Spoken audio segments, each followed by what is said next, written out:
que la persona debe ser capaz de protegerse y desarrollar aquello que es positivo a nivel físico, para así poder detectar signos tempranos de algunas enfermedades, etcétera, o bien corregir algunas cosas negativas que esté pasando.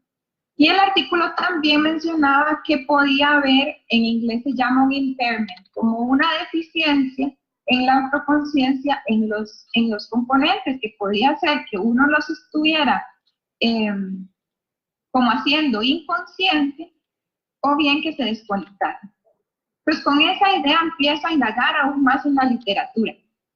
Y llego a lo que es la conciencia del cuerpo. Con la ayuda de la doctora Shirley Moore, allá en la universidad, llegamos a definirlo un poco más y a interesarnos en lo que era la sensopercepción. Y esto yo creo que cualquier estudiante de enfermería o cualquier profesional de enfermería lo ha escuchado alguna vez en una clase de fisiología, ¿verdad? Que existen dentro de la percepción la exterocepción, la propiocepción y la interocepción, entendiendo exterocepción como todo aquello que procesamos a través de los sentidos, ¿verdad? Que viene desde afuera y lo procesamos dentro, pero el estímulo viene desde afuera. Luego la propiocepción, que tiene que ver con la capacidad de reconocer mi cuerpo, dónde está ubicado, etcétera. Y por último está la interocepción, que tiene que ver con los cambios fisiológicos que una persona puede sentir dentro del cuerpo. O sea, son estímulos que no vienen de afuera, sino que son estímulos que se crean desde adentro. Y ahí, entonces, es donde yo me enfoco un poco más en esta conciencia, autoconciencia del cuerpo, específicamente en la parte de la interocepción. Entonces, a nivel general, la interocepción, o más que todo los conceptos que se han estado desarrollando acerca de la interocepción, todos colectivamente refieren que esto es un procesamiento de estímulos del cuerpo internos que pasan a través del sistema nervioso. O sea, todo tiene que estar conectado a nivel cerebral, ¿verdad? Todo de los nervios a través del cuerpo. Implica que usted pueda sentir, o sea, tiene que ver con sensaciones, pero también tiene que ver con la interpretación de esas sensaciones y la integración de la información acerca de su estado, digamos, de corporal, del sistema del cuerpo. Entonces vean que se hace un poco más complejo ese concepto de interocepción. Acá les pongo este gráfico, que lo que quería ejemplificar acá es cómo a nivel de la ciencia, en términos de publicaciones, la interocepción ha ido como en aumento, pero en tiempos recientes. Si podemos ver de este lado, más o menos ya en el 2010, por ahí, empieza a haber un pico de publicaciones después de varios trabajos muy importantes como el de Craig y Cameron, el de Whitehead, Scandrick. Todos estos hicieron, digamos, el camino, el de Krishna también, como que hicieron el camino para que después hubiera como un boom, por así decirlo, de lo que son las investigaciones en este tema. Mi investigación yo la empiezo en el 2011 a desarrollarla, entonces ustedes pueden ver cómo, digamos, la idea surgió justamente en este pico, y esto me lleva a dar el mensaje también de cómo la enfermería tiene que estar pendiente de dónde va la ciencia actualmente para tratar de como incluirse dentro de ese sistema de investigaciones que está creciendo. La mayoría de estas investigaciones que ustedes ven acá en este gráfico no son de enfermería, son de psicología, del campo de la neurobiología. Y hasta el momento yo no había encontrado enfermeros o enfermeras que estuvieran analizando el concepto, entonces me pareció lo suficientemente innovador. También tenía que ver con lo que yo quería estudiar como parte de mi interés de investigación. aquí es donde surge, vamos a ver si puedo pasar, acá es donde surge entonces mi tema de investigación doctoral, que es las relaciones entre la conciencia del cuerpo, la autorregulación, la autogestión y la presión arterial en personas con hipertensión. Esto lo hice allá en Cleveland. Entonces ahora voy a empezar a contarles un poquito más acerca de esta investigación como tal. Bueno, empezar hablando de la autogestión de la hipertensión arterial es sumamente importante. ¿Por qué? Porque todos sabemos que la hipertensión puede ser prevenida, modificada y controlada. Sin embargo, para nadie es un secreto también que muchas personas aún tienen dificultades para poder manejar esta condición. Y nosotros lo vemos en nuestros indicadores de mortalidad, ¿verdad? Como las enfermedades cardiovasculares aún siguen siendo la principal causa de muerte en nuestros países. En Costa Rica está ahí, y lo que es la hipertensión es un factor de riesgo muy importante para que esto se dé. Pero bueno, ¿de qué depende ese control de la presión? Depende del autocuidado, ¿verdad? Entonces, ¿qué implica esto? Un montón de acciones. Sin embargo, varios de los más importantes son que nosotros podamos adherirnos a un tratamiento farmacológico, pero también aquellas modificaciones en el estilo de vida. Y ahí incluimos dieta, actividad física, manejo de estrés, sueño, etc. Pero en esta investigación yo me quería centrar un poquito más al manejo farmacológico, la dieta y la actividad.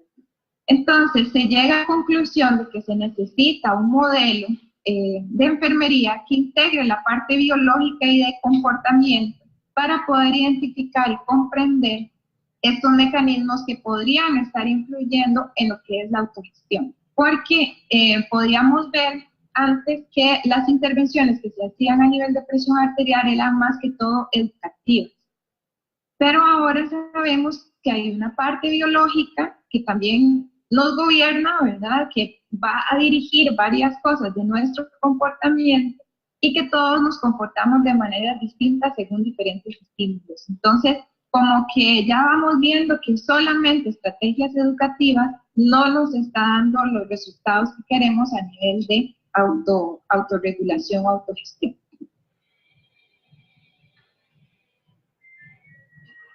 Ok, entonces, cuando hablamos de autogestión, no sé si están familiarizados con este término, porque usualmente en Latinoamérica los términos que se usan más es el de autocuidado, ¿verdad? Y entonces acá esta imagen se las quería poner solamente para que vean cómo el autocuidado es como un término sombrilla, ¿verdad? Uno grande, donde dentro de ese gran autocuidado de las personas, que puede ser en procesos de salud o de enfermedad, se ubica lo que es la autogestión.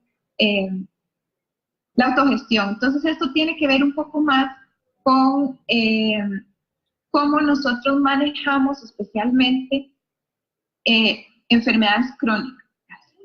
Y aquí por eso es que entra la figura de la familia, la comunidad, los profesionales de salud para ayudar a las personas a manejar síntomas, cambios de estilos de vida, toda la parte psicológica, cultural, espiritual, tratamientos, consecuencias de estas condiciones de salud. Entonces ahí es donde yo me centro en lo que es la autogestión. Y ahora lo vamos a ver un poco más explicado cuando llegue a la parte de las teorías que se utilizaron para esta investigación. Bueno, además, la interocepción está relacionada con procesos de autorregulación. Entonces, ¿qué es la autorregulación? Es un proceso que ayuda a las personas en sus intentos para cambiar comportamientos y modular pensamientos, emociones y acciones, ¿verdad? O sea, comportamientos para poder cumplir metas. Entonces, es un proceso bastante amplio, muy bien analizado desde el campo de la psicología, pero que ya muchas teorizantes de enfermería lo están tomando al ser un proceso medular dentro de lo que es la autogestión y la actividad. Entonces, como ven acá, es una amalgama entre lo que pienso, lo que siento y qué es lo que yo hago. Siempre teniendo en mente cuáles son mis metas. Entonces ya ahí podemos ir viendo que hay muchos mecanismos que pueden ayudar a la autorregulación. Sin embargo, hay uno que a mí me interesaba de una manera muy importante, que era la toma de decisiones. O sea, la toma de decisiones viene siendo una habilidad de autorregulación de las personas. ¿Y cómo tomamos nosotros decisiones? Bueno, lo hacemos por un proceso neurocognitivo, como casi todo lo que hacemos tiene que ver con el sistema neurológico, pasa por el cerebro. De alguna forma interpretamos estímulos y todo lo procesamos a nivel cerebral. Entonces, para tomar una decisión nosotros debemos de evaluar el estado individual, las metas, que era algo también que estábamos hablando del proceso de autorregulación, también valorar las condiciones del ambiente, del contexto, ¿verdad?, que nos está rodeando, para así yo poder regular acciones, pensamientos y emociones para yo mantener o crear un estado homeostático, o sea, para mantenerme en equilibrio. Y esto en muchas acciones, o sea, no solamente, digamos, veámoslo por la parte física, sino que también las decisiones de si tomo un vaso de agua o no lo tomo, ¿verdad? O si voy a un curso X o no voy. O sea, todo esto pasa por la neurobiología. Y dentro de ese proceso de toma de decisiones, usualmente nosotros nos enfrentamos a varias opciones, de las cuales tenemos que tener una preferencia. Usualmente vamos a tener una preferencia ante una opción, la cual vamos a seleccionar. Después vamos a ejecutar acciones para después evaluar los resultados y el proceso se vuelve a repetir. Esto a nivel consciente o inconsciente. Siempre estamos tomando decisiones en nuestra vida. Entonces, de ahí es que se puede ligar la interocepción, porque van a ver que varias teorías nos dicen cómo la interocepción está ligada con este proceso de toma de decisiones. Entonces, volvemos a repasar qué era la interocepción. Era la habilidad que tenemos de sentir la condición fisiológica de todo el cuerpo. Entonces,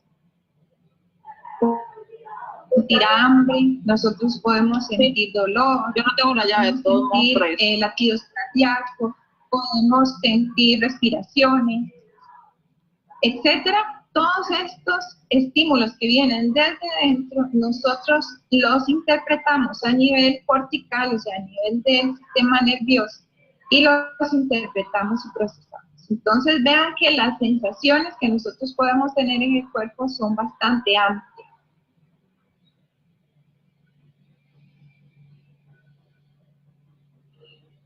Y acá les pongo esta lámina con varios de los puntos cerebrales que están más involucrados en este proceso, y varias o dos específicamente que están muy relacionados son la ínsula y la ínsula anterior, también con la amígdala.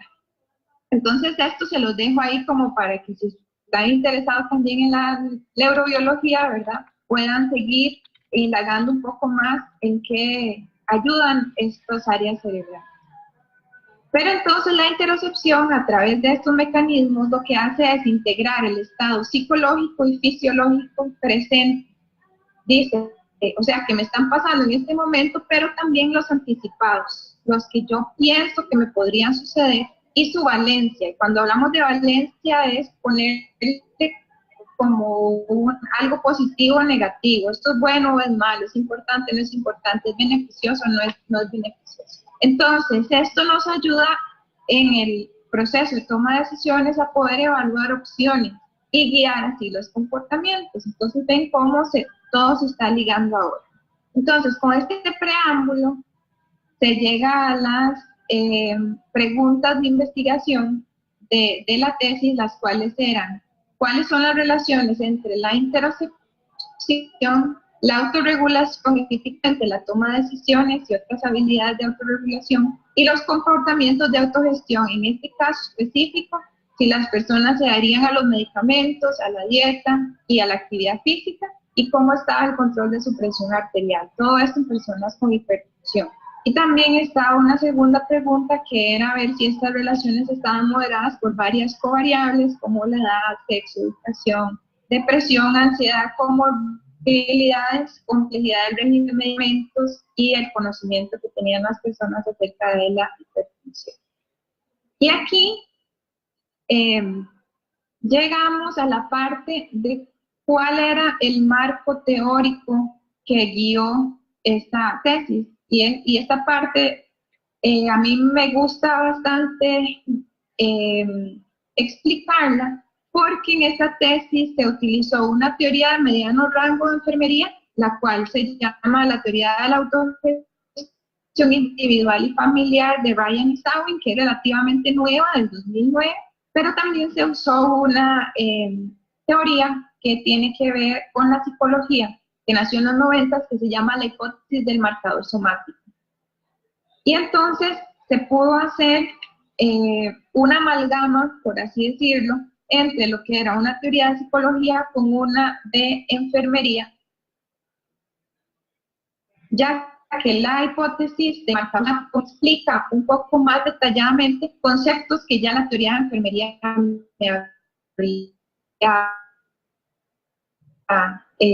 identificación de otras disciplinas también nos pueden ayudar dentro de un marco enfermero. Acá este cuadro que ustedes están viendo en este momento tiene que ver con la teoría de la autogestión, donde esta teoría dice que la autogestión se compone de un contexto, de un proceso y de unos resultados. Los resultados los divide en resultados distales y proximales.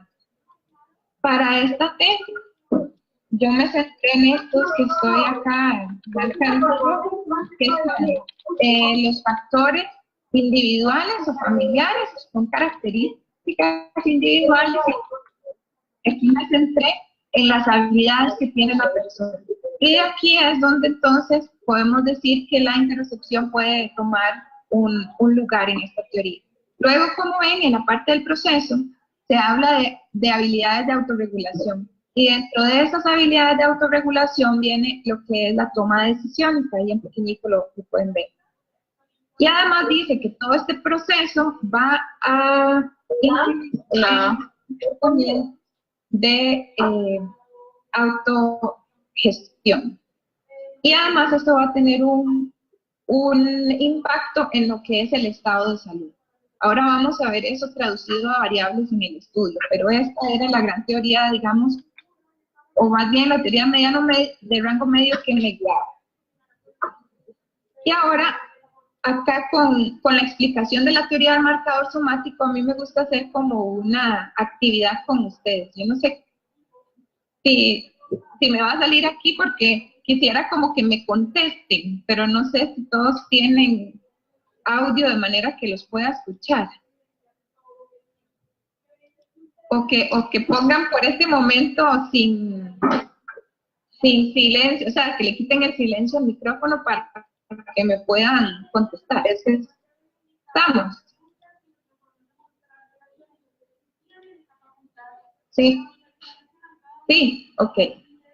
Entonces, les voy a presentar varias opciones y ustedes me dicen cuál opción ustedes escogerían.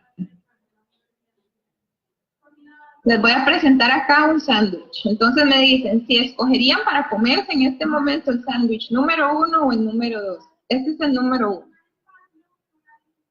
¿Ok? Ahora vean el número 2. El 1. Ok. Vale. Ay, guaca. ¿Cuál escoge? El 1. Bien. El 1. El 1. Sí, con todas. Ok. Ahora vamos con otra. Ahora, digamos, yo tengo mucho dinero y cosas que no tengo. Vamos a decir, a darles a ustedes un día de vacación para que ustedes escojan un lugar para pasar la noche. Entonces, igual, me dicen si escogen la opción 1 o la opción 2. Esta es la opción 1 para que ustedes vayan todo gratis a pasar la noche. O, ¿cuál escogen? ¿El 1 o el 2? No, el 2. El 2 dice Sí, no. sí. El 2. Ok, ahora quiero que me cuenten cómo fue ese proceso de toma de decisiones de ustedes. ¿Por qué escogieron el primer sándwich y por qué escogieron el segundo lugar? ¿Se escucha? En mi caso la opción fue, la verdad, en mi caso la toma de decisión fue fácil porque era muy obvio de acuerdo a lo que conocemos que eran esas las opciones. ¿Y qué le produjo, digamos, ver, por ejemplo, esta playa que está ahí? ¿Qué les produce a usted?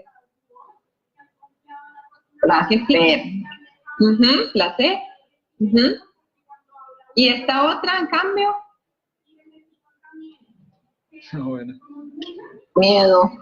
Bien. Ok, dejémoslo ahí, con el miedo y con el placer. Entonces, ya ahora sí, si quieren pueden poner en silencio el micrófono, si no lo dejan así.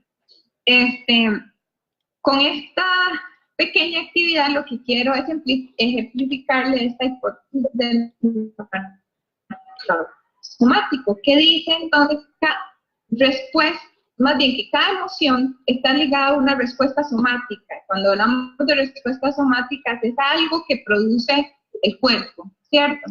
Puede ser que ustedes lo sientan conscientemente, pero hay otros que no, o sea, que son procesos como conscientes. Entonces, ahora lo que ustedes estaban diciendo, bueno, miedo, pues resulta que cuando ustedes sienten miedo puede ser que el corazón se acelere, que ustedes sientan, por así decirlo, un vacío en la boca del estómago, como decimos en Costa Rica, cosas así que ustedes inmediatamente ligan con la sensación de miedo, ¿verdad?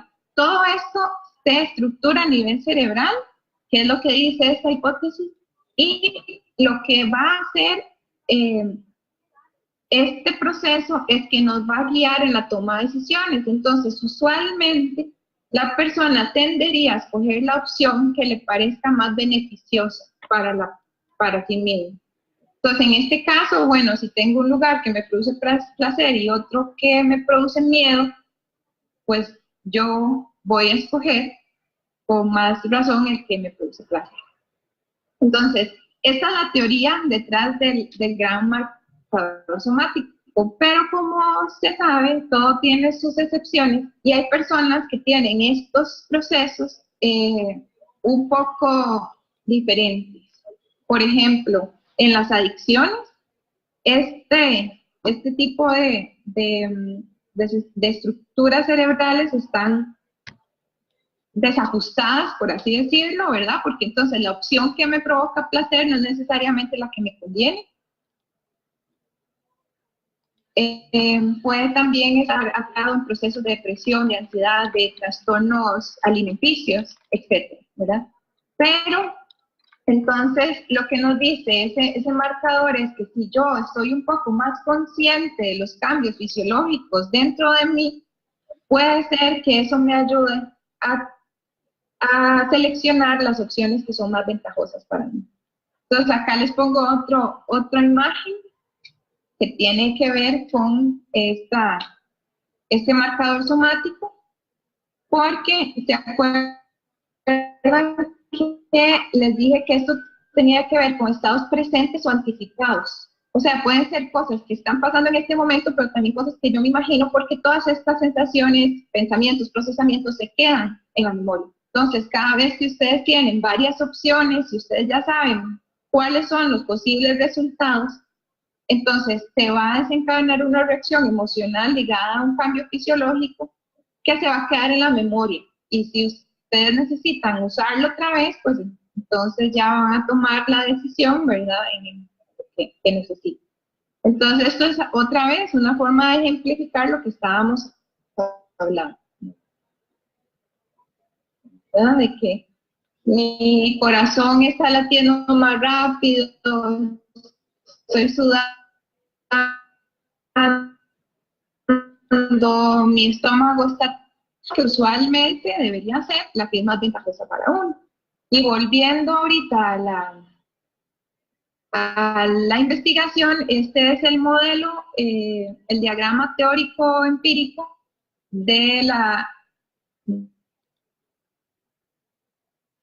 conceptos teóricos de la teoría de enfermería, que ya los habíamos visto. Después acá está en el medio la teoría del marcador somático, cómo esos estados somáticos están relacionados con emociones que van a facilitar la toma de decisiones. Y acá abajo están las variables del estudio, está la interocepción, toma de decisiones, autorregulación, lo que eran los comportamientos de salud y la presión. Y acá abajo, cómo fue que se midieron, que ahorita lo vamos a ver. Entonces, al final, por medio de un estudio correlacional transversal, se obtuvieron varias respuestas a esas preguntas de investigación. La muestra, a pesar de que se analizaron más de 2.000 personas o expedientes, en este caso, solo se analizaron 76 personas al final. La edad promedio de esta muestra era 52 años, predominantemente mujeres y afroamericanas, con 12 o menos años de educación y con obesidad mórbida la mayoría.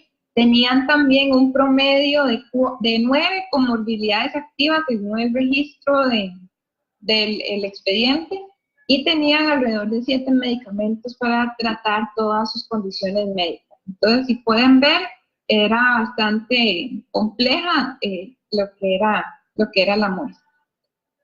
Estos eran los criterios de inclusión y exclusión. Tenían que ser adultos con diagnóstico de hipertensión, con un tratamiento médico de al menos un medicamento, porque el interés era medir adherencia a medicamentos, también con modificaciones en el estilo de vida, que asistían a una clínica primaria, de atención primaria.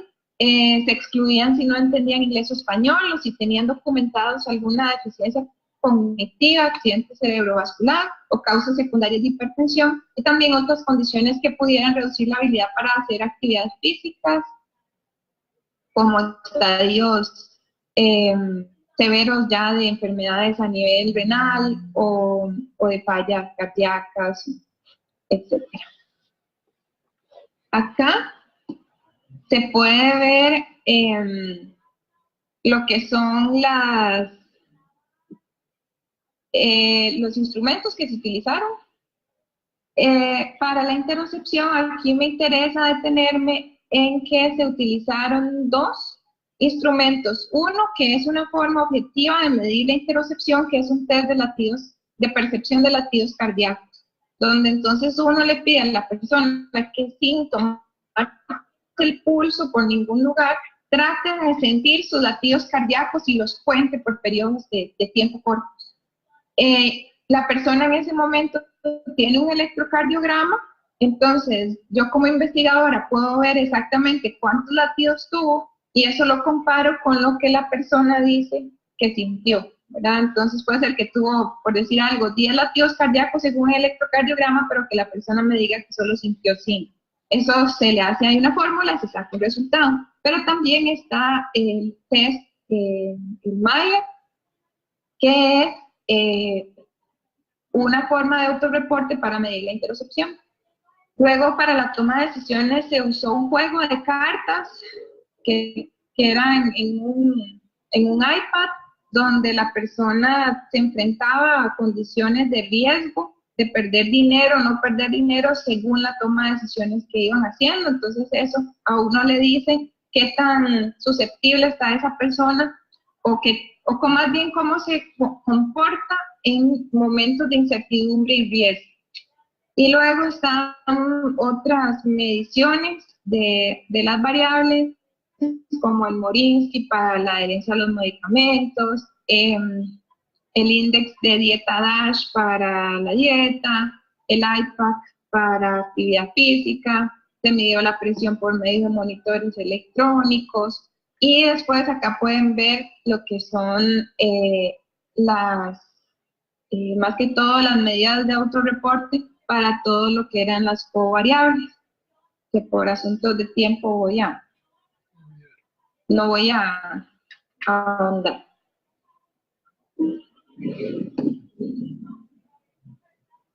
Ok, muy rápidamente, bueno, se tuvo todos los consentimientos, aprobaciones de los comités éticos científicos. Sí se hizo una visita de recolección de datos después de las citas médicas que ellos tenían en un centro médico. También se les hacían llamadas por teléfono y se revisó expedientes, y en este caso sí se les dieron incentivos por su participación.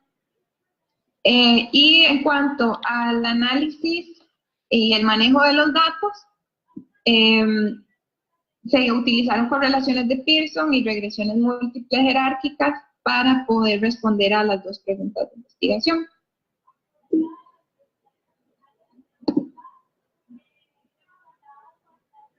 Y ahora sí, entonces les voy a contar un poquito acerca de los resultados que se obtuvieron.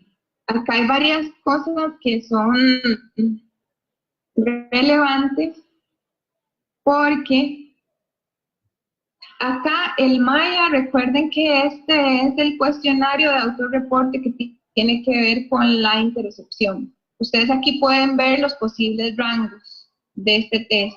Entonces, las personas tenían una tendencia como positiva a la hora de responder este cuestionario. Sin embargo, cuando medimos la interocepción por medio de la tarea esta de contar sus latidos cardíacos, que es una manera un poco más objetiva, resulta que no tuvimos buenos resultados. ¿Por qué? Porque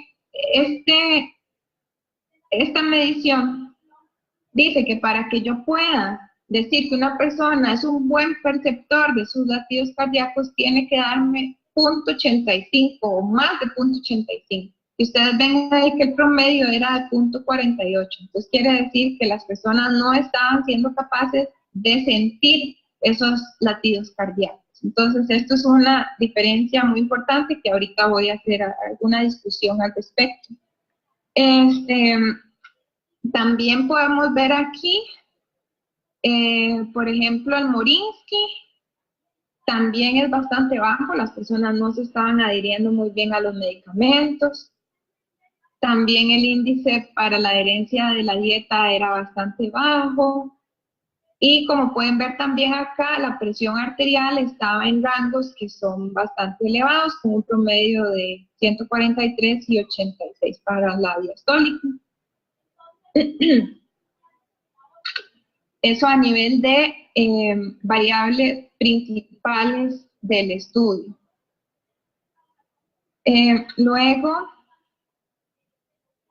estas son las variables que también son bastante interesantes, y de acá podemos ver que en cuanto al MOCA, que mide el estado cognitivo, esto fue interesante porque dio que más de la mitad de las personas tenían, según este test, una deficiencia cognitiva, y llamaba mucho la atención. Y después buscando en la literatura, resulta que este test se debe aplicar un poco distinto a personas afroamericanas, por lo menos en Estados Unidos, con baja educación, que era la muestra que yo tenía. Sin embargo, yo no esperaba esa muestra, entonces como que no me pude preparar para ello, por así decirlo. Entonces por eso es que este estado cognitivo se muestra bastante bajo. Solo el 8% de los participantes mostraban síntomas de depresión y ansiedad que eran peores, digamos, que los que presenta usualmente la población en Estados Unidos. Tenían, como les dije anteriormente, muchas comorbilidades las personas. Sin embargo, en el índice de comorbilidad de Charlson era bajo, o sea, quiere decir que no eran tan severas, por así decirlo, en términos de mortalidad a corto plazo, las comorbilidades que ellos tenían, y lo que era la complejidad del régimen de medicamentos sí era muy comparable a lo que las personas con enfermedades cardiovasculares tienen. Y ahora sí, aquí les presento la tabla de lo que fueron las correlaciones que se hicieron, esto a nivel de las variables principales. Entonces, uno como investigador siempre quiere como que las hipótesis le salgan ciertas, ¿verdad? Y resulta que no siempre es así. Este es el caso mío. Resulta que tengo muchos resultados que son no significativos. Entonces cuando uno llega aquí, ¿verdad? Hasta que respira hondo como estudiante y dice, bueno, ¿y ahora qué? ¿Cómo interpreto esto? Porque no era necesariamente lo que yo ansiaba encontrar. Y esto les va a pasar y no necesariamente es algo malo, sino que es algo que ustedes tienen que pensar un poco más para ver por qué es que se está dando esto. Entonces, tenemos que las dos medidas de interocepción, solo de ellas solamente una, que es la de autorreporte, está relacionada con habilidades de autorregulación. Sin embargo, la otra, la de los latidos cardíacos, no está relacionada. Entonces, vean qué interesante. Y luego, con todas las otras variables no hay relación. Luego acá tenemos lo que era la toma de decisiones con la adherencia a la dieta, que esta hasta el día de hoy, siendo sincera, no me la explico. Porque dice, digamos que si ustedes toman mejores decisiones, tienden a tener una adherencia baja a la dieta, cosa que no, como que no tiene mucho sentido. Entonces, eso todavía estamos pensando por qué se dio. Y luego está lo que es las habilidades de regulación con la adherencia a los medicamentos, que esa sí está relacionada. Y por último, esta que no es de sorpresa, la sistólica con la diastólica están relacionadas, que eso es pues esperable. Ok. Ahora vemos con las variables principales, con las covariables. Y aquí hay algo también interesante, porque vean con la depresión y la ansiedad, si ustedes se acuerdan, estas dos covariables habíamos dicho que podían ser como unos desórdenes de interocepción, ¿verdad? Entonces vean qué interesante, porque la depresión y la ansiedad sí estaban relacionadas con la medida de autorreporte para la interocepción, pero no con el test de latidos cardíacos. También estas dos variables están relacionadas con las habilidades de regulación y con la adherencia a los medicamentos. ¿Verdad? Que estos son como los resultados como más visibles o más importantes de estas tablas de correlación. Y ahora sí, entonces, ¿cómo entendemos estos resultados? En cuanto, perdón, este es todavía un resultado que son como las variables independientes si eran predictores de la presión arterial o no. Y acá ya cuando se hizo lo que fue la regresión, nos dimos cuenta que solo la adherencia a los medicamentos era el que predecía la presión arterial, lo cual es esperable. Y explicar el 12% de la varianza, ahí están los resultados, también con la ecuación con el Maya, que era el autorreporte, y también la ecuación con el test de latidos cardíacos. Y por cada punto de aumento en el resultado de la adherencia a los medicamentos, la presión se reducía en 12, que es bastante grande. Sin embargo, como les digo, esta relación era esperable.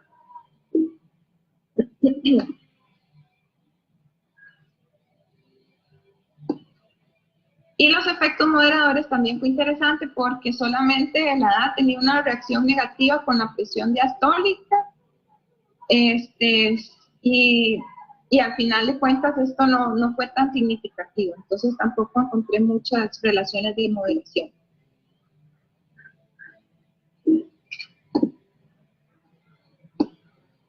Y vamos a ver. Y ahora sí, entonces empezamos a buscar unas posibles explicaciones a estos resultados en términos de la interocepción. Y les recuerdo lo que habíamos dicho anteriormente, que el test de latidos cardíacos junto con la escala de autorreporte de interocepción no tenían relación. En ese momento, cuando yo planteé la tesis,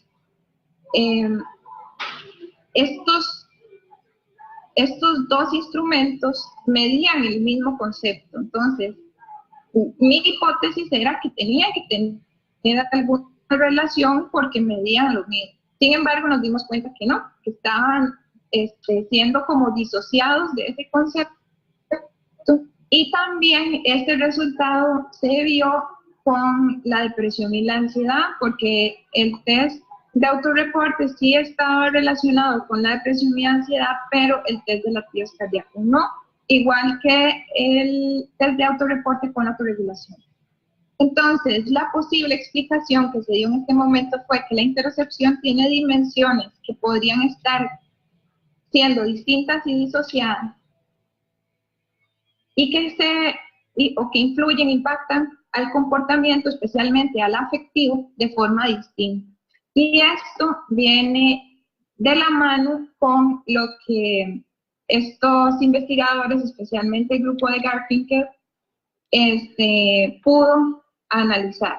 Vean que estos son resultados del 2015, justamente cuando yo estaba analizando los datos. Entonces, digamos como que llegamos a conclusiones parecidas.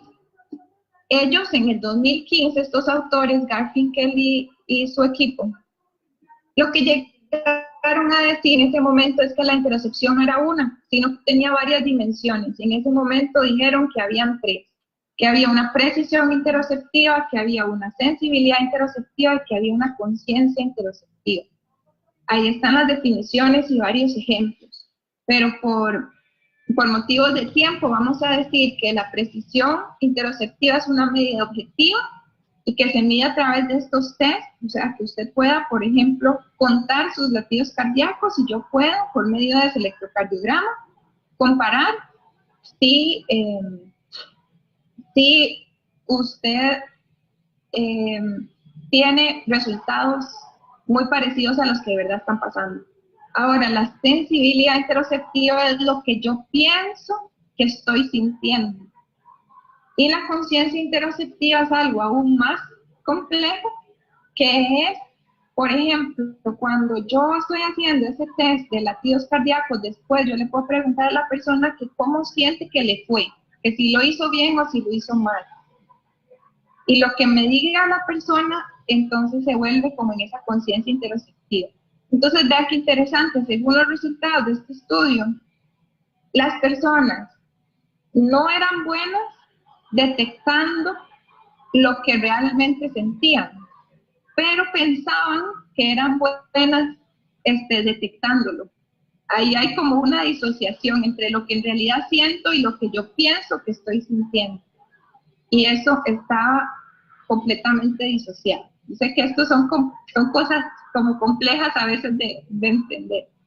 Y se pone aún más complejo porque ahora, en el 2018, ya no están hablando de 3 dimensiones, sino de más. Y aquí ven 1, 2, 3, 4, 5, 6, 7, 8 dimensiones de la interocepción, que pueden estar, digamos, teniendo diferentes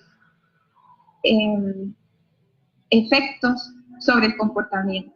Entonces vean que tenemos lo que es la atención, la detección de esas señales, la magnitud que tiene que ver con la intensidad, la discriminación, la precisión, como la introspección, por así decirlo, la sensibilidad y todas las escalas de autorreporte. Entonces vean que se hace un poco más complejo conforme va avanzando la cita. Y la mayoría de mis resultados no iban acorde con lo que dice la literatura. Y entonces, esto ni tan siquiera, digamos, con la teoría de la hipótesis del marcador somático, tampoco con la poca, pero importante investigación que se había hecho en ese momento para ligar lo que era la interocepción con la presión arterial. Entonces, la mayoría de estos estudios decían cosas contrarias a lo que yo estaba encontrando. Entonces,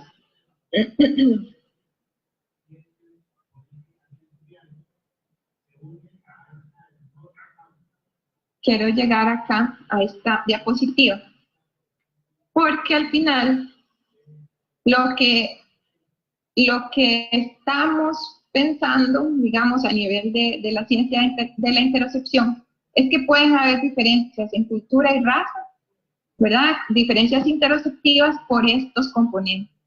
Pero hay muy, muy pocos estudios y son estudios muy recientes. En el momento de mi tesis yo no los tenía a disposición porque no existían. Entonces, al ser muy pocos, no sé, o sea, más bien hace que nosotros tengamos que investigar un poco más en otras poblaciones, porque la mayoría de las investigaciones a este nivel son en poblaciones blancas, en Estados Unidos caucásicas, jóvenes y saludables. Y si ustedes se acuerdan, la muestra mía era más que todo afroamericana, mujeres, baja escolaridad, con muchas comorbilidades, ¿verdad? Entonces puede ser que estos componentes no se estén comportando igual. Y ya hay varios estudios que nos dicen que según la cultura y la raza se comportan distintas estos mecanismos de interocepción. Por ejemplo, en culturas occidentales y no occidentales, ¿verdad? Por ejemplo, asiáticos orientales y africanos occidentales. Que dicen, acá leo varios de los resultados, dice que las culturas no occidentales tienden a estar más enfocados y conscientes en las respuestas somáticas que las culturas occidentales cuando describen emociones o síntomas.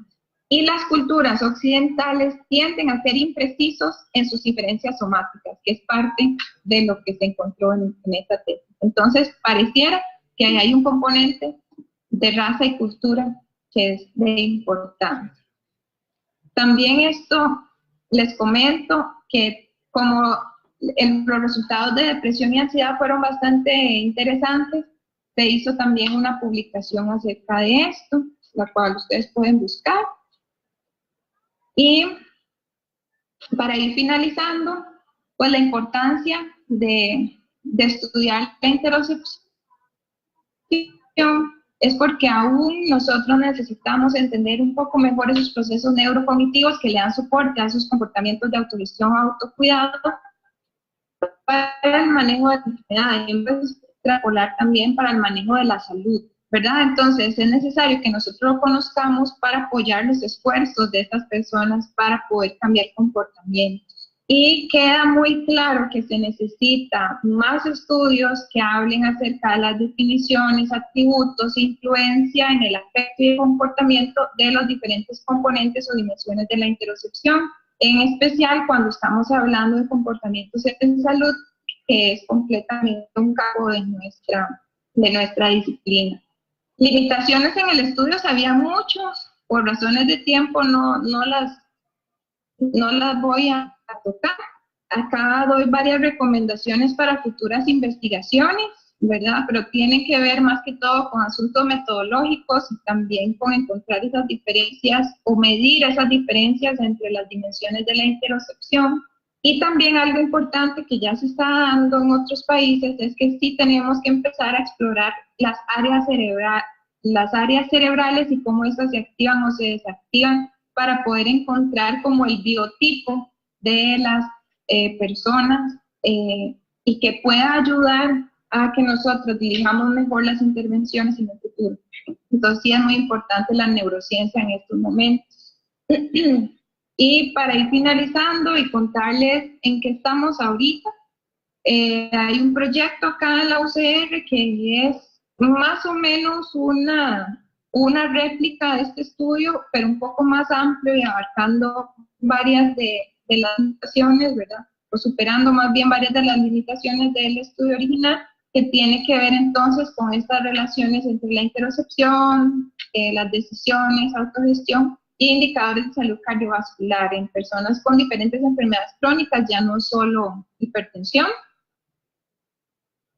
A raíz de esto se hizo una revisión sistemática de literatura también para ver cuál es el efecto de una intervención que se llama mindfulness, que aparentemente es la intervención que puede aumentar la interocepción en las personas. Entonces era importante ver cuál era su impacto en la presión arterial. Ya esta investigación se hizo y todo esto está dando pie a que podamos enviar a concurso potenciales grants para poder hacer esta amalgama entre lo que son intervenciones de mindfulness junto con la interocepción para poder ayudar a las personas con el manejo de la presión arterial. Y ya por último, invitarlos a que si pueden seguir apoyando todo lo que son los eventos de SIGMO, ¿verdad? Que es muy importante. Se me olvidaba decirle que esta investigación también fue financiada por un grant de Stigma. Y ahora tengo el gran honor y privilegio de haber sido elegida para el premio de enfermera investigadora emergente de este año, y vamos a recibir el premio junto con un colega de México. Somos los primeros en el área latinoamericana en recibir el premio, y vamos a estar entonces en Canadá, ya que si alguna persona está ahí, que nos ayuden a visibilizar también estos logros que como región hemos adquirido. Y eso sería mi participación. Estos son fotos para que les den ganas de venir a Costa Rica a visitar. Muchas gracias. No sé si tienen alguna pregunta. Creo que sí los puedo escuchar.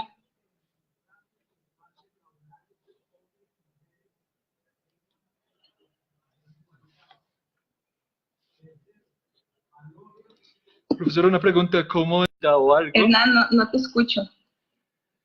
Le pregunto, ¿cuál es su dirección de correo electrónico? ¿Me escucha? No.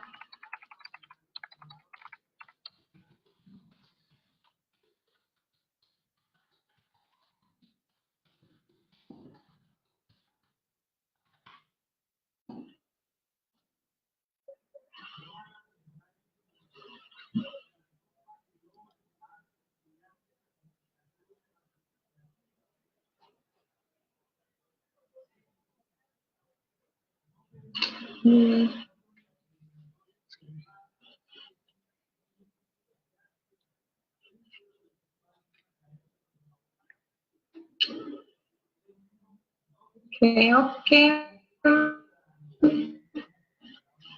no, todavía no estoy escuchando a Hernán, pero acá veo que me están preguntando la dirección del email para consulta.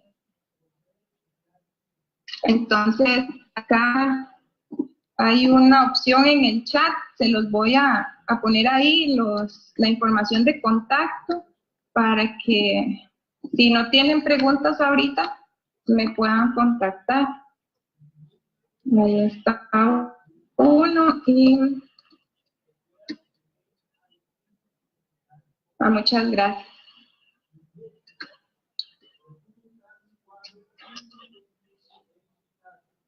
Y ese es el otro.